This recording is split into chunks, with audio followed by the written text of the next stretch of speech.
Tengo el gusto de estar con el licenciado Jorge Márquez.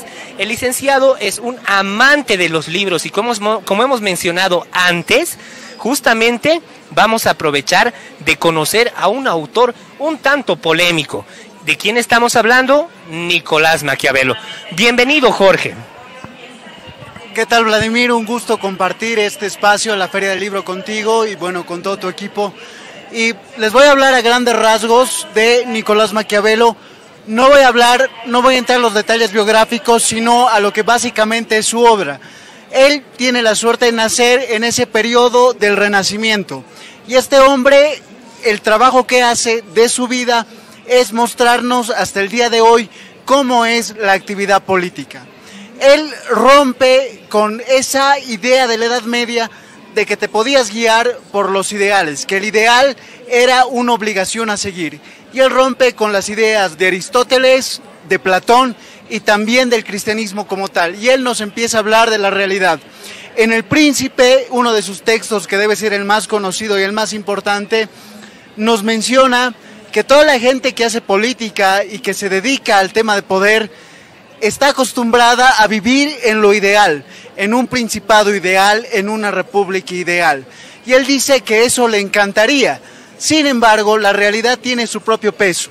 Y si vamos a querer cambiar mediante la política un estado, una nación, un país, una ciudad, hay que hacerlo con el más crudo realismo.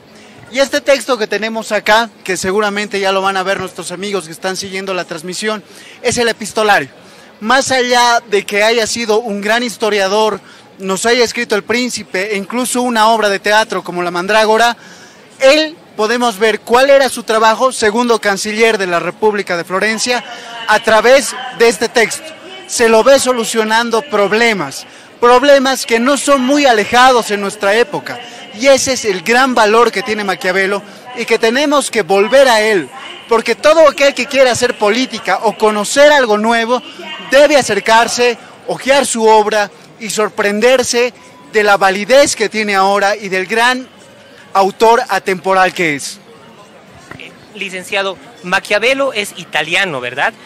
¿Ha influido esto en su obra realmente y ser vicecanciller, perdón? Sí. Segundo canciller que era una especie de vicecanciller. Sí, en ese momento Italia estaba dividida entre principados y repúblicas. Y él había nacido en Florencia, una de las ciudades de las repúblicas más importantes que tenía en el poder a la familia de los Médicis, que son quienes con la plata que sale de Potosí, ya en un mundo globalizado, terminan pagando el Renacimiento. Las grandes obras de arte que conocemos en el Renacimiento y que los conocemos en la modernidad es con los Medici.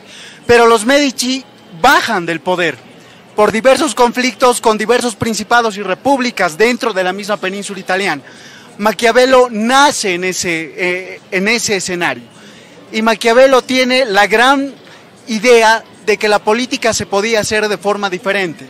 Y él trabaja con todas sus fuerzas por dos cosas. Uno, por Florencia, porque había nacido ahí y sentía un gran espíritu de pertenencia, y la otra por Italia. De hecho, en El Príncipe, él nos habla de César Borgia, que era el hijo del Papa, y decía que Italia necesitaba un príncipe así, con esa fuerza, esa juventud, esa valentía, ese saber de domar la fortuna, de tomar las cosas por asalto porque lo quería, porque él era el único que, según su pensamiento, podía unificar Italia.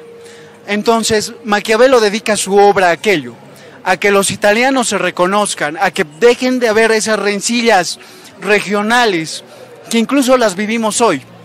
Él veía en César Borgia ese líder que podía haber tenido la capacidad de conquistar toda la península italiana, pero la desgracia siempre está cerca, ¿no? César Borgia muere muy joven, enfermo, en una batalla, ya después de la muerte de su padre en España, y bueno, los Médicis vuelven a Florencia, Maquiavelo cae en el infortunio, es más, El Príncipe se lo dedica a Lorenzo el Magnífico, que es quien vuelve a tomar Florencia para los Médicis, pero su obra es algo que debemos conocer.